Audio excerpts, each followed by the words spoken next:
नमस्कार। प्रभा साक्षी news network पर आप सभी का स्वागत है। महाराष्ट्र के नासिक से सामने आया अशोक खरात कांड देश भर में सनसनी फैला चुका है। खुद को धर्मगुरु और अंक ज्योतिष विशेषज्ञ बताने वाला यह व्यक्ति अब गंभीर यौन शोषण, ठगी और काले अनुष्ठानों के आरोपों में घिरा है।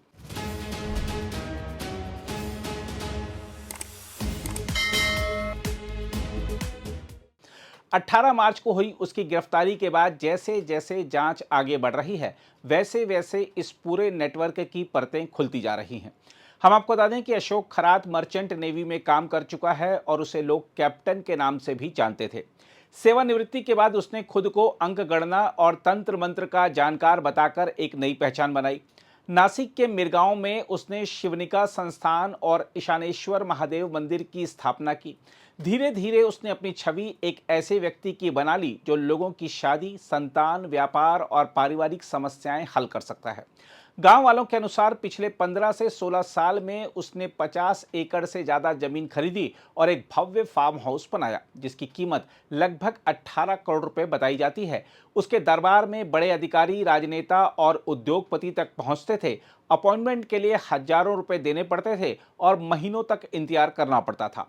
जांच में सामने आया है कि अशोक खरात लोगों के मन में डर और अंधविश्वास पैदा करता था। मंदिर में नकली सांप और जंगली जानवर रखकर रहस्यमय माहौल बनाया जाता था। महिलाओं को खास तौर पर निशाना बनाया जाता था। उन्हें यह विश्वास दिलाया जाता था कि उनके जीवन की समस्याएं केवल विशेष अनुष्ठान से ही खत्म हो सकती हैं। कई पीड़ित महिलाओं ने बताया कि उन्हें धमकाया जाता था कि अगर उन्होंने किसी को कुछ बताया तो उनके पति या बच्चों के साथ अनहोनी हो जाएगी। यही डर उन्हें चुप रहने पर मजबूर करता रहा। पुलिस को जांच के दौरान एक पेन ड्राइव मिली जिसमें 58 अश्लील वीडियो क्लिप मिले।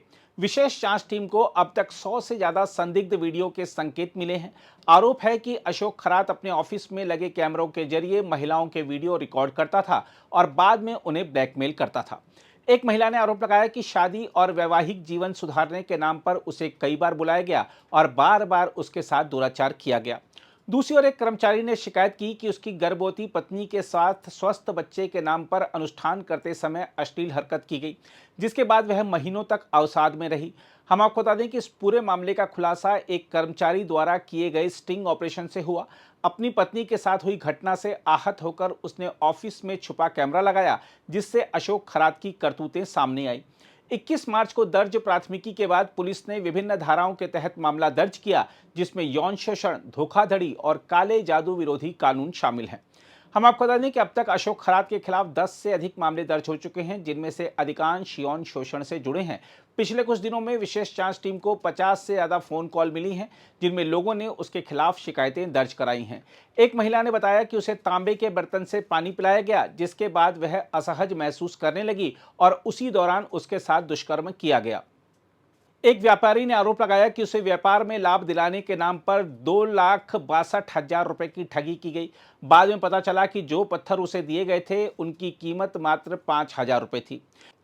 इस पूरे मामले में एक बेहद चौंकाने वाला और भयावह पहलू यह भी सामने आया है कि अशोक खरात कथित तौर पर योनि शुद्धिकरण जैसे झूठे और अंधविश्वासी अनुष्ठानों का सहारा लेकर महिलाओं का शोषण करता था।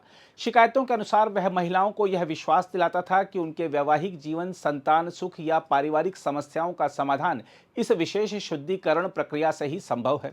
इसके लिए वह महिलाओं को अकेले कमरे में बुलाता, उनके पतियों या परिजनों को बाहर भेज देता और फिर इस तथाकथित धार्मिक प्रक्रिया के नाम पर उनके साथ दुराचार करता था।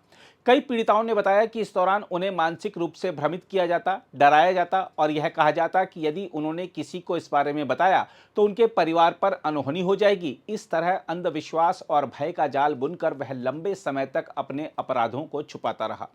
इस मामले ने तब और तूल पकड़ा जब राज्य महिला आयोग की पूर्व अध्यक्ष रूपाली चाकणकर का एक वीडियो सामने आया, जिसमें वह अशोक खरात के पैर धोती दिखी। बढ़ते दबाव के बीच उन्होंने 20 मार्च को अपने पद से इस्तीफा दे दिया। उन्होंने कहा कि यह वीडियो कई साल पुराना है, लेकिन मौजूदा घटनाओं से वह खुद भी स्तब्ध हैं। उधर मुख्यमंत्री देवेंद्र फडणवीस ने भी इस पर प्रतिक्रिया देते हुए कहा कि ऐसे मामलों में निष्पक्षता बनाए रखने के लिए इस्तीफा जरूरी था। मीडिया रिपोर्टों के मुताबिक मिरगांव में आज भी लोग इस मामले पर खुलकर बात करने से डरते हैं।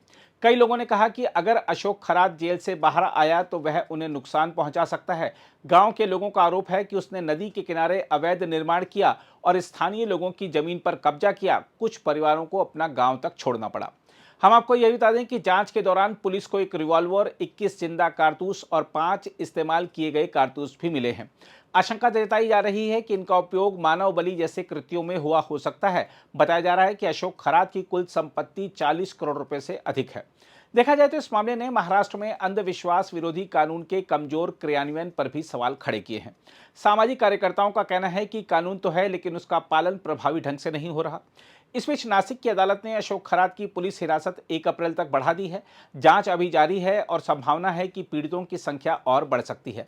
विशेष जांच टीम अब उसके मोबाइल, लैपटॉप और अन्य डिजिटल साक्ष्यों की जांच कर रही है। साथ ही यह भी पता लगाया जा रहा है कि क्या इस पूरे नेटवर्क में अन्य लोग भी शामिल थे। बहरहाल, अशोक खरात का मामला केवल एक व्यक्ति के अपराध की कहानी नहीं है, बल्कि यह उस खतरनाक मानसिकता को उजागर करता है जहां अंधविश्वास, डर और सत्ता का गठजोड़ समाज के कमजोर वर्गों को निशाना बनाता है।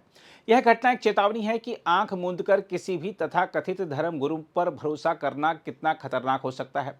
अब सबकी नजर इस बात पर है कि क्या इस मामले में पीड़ितों को न्याय मिलेगा और क्या भविष्य में ऐसे ढोंगियों पर प्रभावी रोक लग पाएगी। अगर आप भी लेना चाहते हैं देश दुनिया की तमाम जानकारी तो आज ही सब्सक्राइब करें हमारे चैनल को। साथ ही नीचे दिए बेल आइकन को जरूर दबाएं ताकि हर अपडेट आप तक पहुंच सके।